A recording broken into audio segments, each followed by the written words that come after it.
सर्वत्र संग्रामपूर तालुक्यावासिया लोकांना कळकळीचे असे आवाहन करतो की महाराष्ट्र शासनानं श्रीमाननीय मुख्यमंत्री यांनी एक वेबसाईट ओपन केली आणि त्यावर उत्पन्न दाखले, जातीचे दाखले, सर्व सुविधा उपलब्ध करून दिल्या. त्यामुळे सेतू केंद्रावर जाण्याची प्रत्येक लोकांना आवश्यकता नाही आहे. यामुळे लोकांचा खर्च वाचणार आहे आणि घरबसल्या काम होणार आहे. ही चांगली सुविधा काढली, त्याबद्दल मी चांगली प्रतिक्रिया देतो. यांनी केलेलं काम हे योग्य आणि उत्तम असून या वेबसाईटचा लोकांनी अवश्य लाभ घ्यावा. संग्रामपूर तहसील कार्यालय संग्रामपूर तहसील कार्यालयात चक्रा बांधण्याची आवश्यकता राहिलेली नाही. मागील 2 ते 3 महिन्यापासून दाखले पेंडिंग आहे. यावर काय म्हणणं आहे आपलं? संबंधित 4 महिन्यापासून दाखले पेंडिंगचे राहतात. त्यामुळे या ॲपवर ते अधिकाऱ्याला पाहिजे. मग तुम्ही पत्रकार तुम्ही विचारायला पाहिजे. अधिकारी कोण आहे तिथं? संग्रामपूरले अधिकारी कोण आहेत? वसावेच आहे. कोणतं कारभार आहे त्यांच्याकडे? निवासी आहेत तहसीलदार, त्यांचा सहीचा अधिकार आहे. काम का करत नाहीत? शैक्षणिक सत्र चालू आहे, विद्यार्थ्यांचं नुकसान होतं, याला जबाबदार कोण राहणार आहे? मग निवासी आहेत तहसीलदार.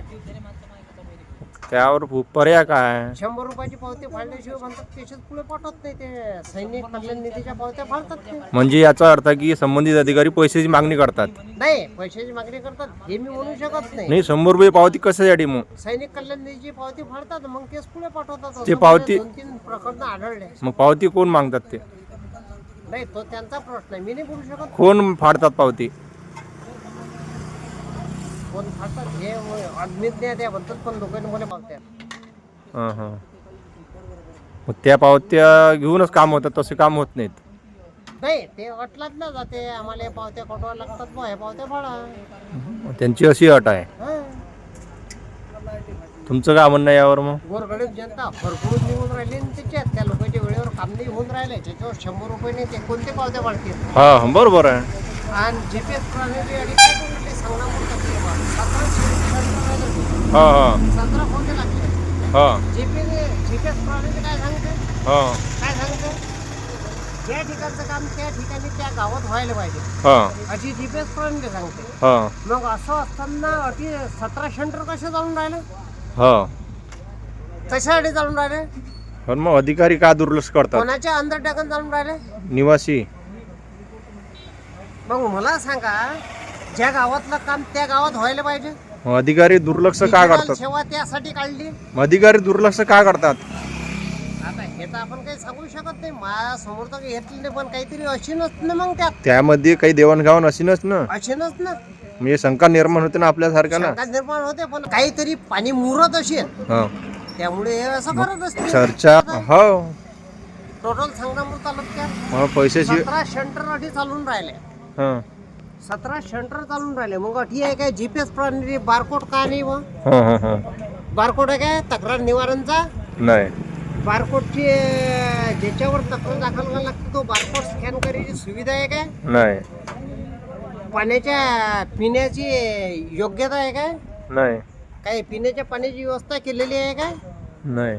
3 शेड केलेले आहेत काय? अधिकृत सेंटर संग्रामपूर तालुक्यात तहसीलच्या नियरेस्ट कोण कोण आहेत हे यायला माहितात काय? नाही. एक ID 4 जण कसे चालून राहिले हे काम कोणाचं आहे तपासणीचं? निवासी नाहीत तहसीलदार. कोण आहे इथं? मिस्टर वसावे साहेब. ते दुर्लक्ष करतात.